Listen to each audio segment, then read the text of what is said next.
আজকে 2 বছর পার হয়ে গিয়েছে, আমরা কি পরিবর্তন পেয়েছি? যেই জন্য নিজের জীবনের তোয়াক্কা না করে রাস্তায় নেমে এসেছিল, আমরা কি তাদের আকাঙ্ক্ষাটা পূরণ করতে পেরেছি? পারি নাই। কবে পারবো জানি আমরা কেউ? তাও জানি না। শুধু আশ্বাস না, শুধু মুখের বুলি না, শুধু কথায় না, কাজে আমাদেরকে দেখাতে হবে যে সেই পরিবর্তন এসেছে, এবং সেই পরিবর্তন দেখার পরেই আমাদের যে জুলাই আগস্ট গণ অভ্যুত্থান অথবা আমরা যে জুলাই আগস্ট বিপ্লব, সেই বিপ্লব আমরা সমাপ্ত করবো। এর আগ পর্যন্ত আমাদের বিপ্লব চলমান থাকবে। পরিবর্তন খুব ছোট একটি শব্দ, কিন্তু এর মূল্য অনেক বেশি। তা আমরা হারে হারে টের পেয়েছি, আমাদের জেনারেশন হারে হারে টের পেয়েছে জুলাই আগস্ট গণ অভ্যুত্থানে। যারা তাদের পরিবারের স্বজনদেরকে হারিয়েছে তারা জানে জুলাই গণ অভ্যুত্থান কি জিনিস। গত 2 বছরে যতগুলো আনন্দের দিন গিয়েছে, যতগুলো উপভোগ করার সময় এসেছে, প্রত্যেকটা সময় এই শহীদ পরিবাররা তাদের সেই হারানো স্বজনদের কথা চিন্তা করে কেঁদেছে যে আজকের এই উপভোগের দিয়ে যদি আমার সেই যে গুলি খেয়ে হারিয়ে গিয়েছে সে যদি থাকতো, আজকে কতটাই না উপভোগ করতো।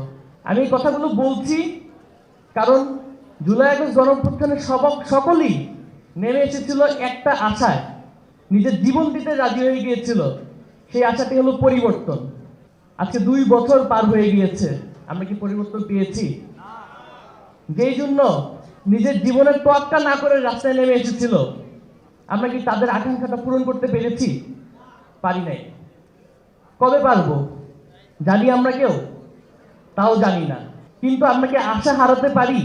এতগুলো জীবন যাওয়ার পরেও, এত জনের আত্মত্যাগ স্বীকার করার পরেও আমরা কি আশা হারাতে পারি? এই দেশের জন্য 71-এ মানুষ জীবন দিয়েছে, পিলখানার ট্র্যাজেডিতে মানুষ জীবন দিয়েছে, গত 17 বছরের গুম খুন অন্যায় অত্যাচারে মানুষ ভোগান্তি স্বীকার করেছে। এত এত আত্মত্যাগের পরেও কি আমরা আশা হারাতে পারি? আমরা আশা হারাতে পারি না। তাই আমি বলতে চাই যে আমরা যেই আশা নিয়ে এখনো আসি, সেই আশাতেই আমরা বুক বাঁধতে চাই, এবং আমরা চাই যে যে পরিবর্তনের জন্য জীবন দিয়েছে সেই পরিবর্তন খুব দ্রুতই আমাদের চোখের সামনে আসবে। শুধু আশ্বাস না, শুধু মুখের বুলি না, শুধু কথায় না, কাজে আমাদেরকে দেখাতে হবে যে সেই পরিবর্তন এসেছে, এবং সেই পরিবর্তন দেখার পরেই আমাদের যে জুলাই আগস্ট গণ অভ্যুত্থান অথবা আমরা যে জুলাই আগস্ট বিপ্লব, সেই বিপ্লব আমরা সমাপ্ত করবো। এর আগ পর্যন্ত আমাদের বিপ্লব চলমান থাকবে।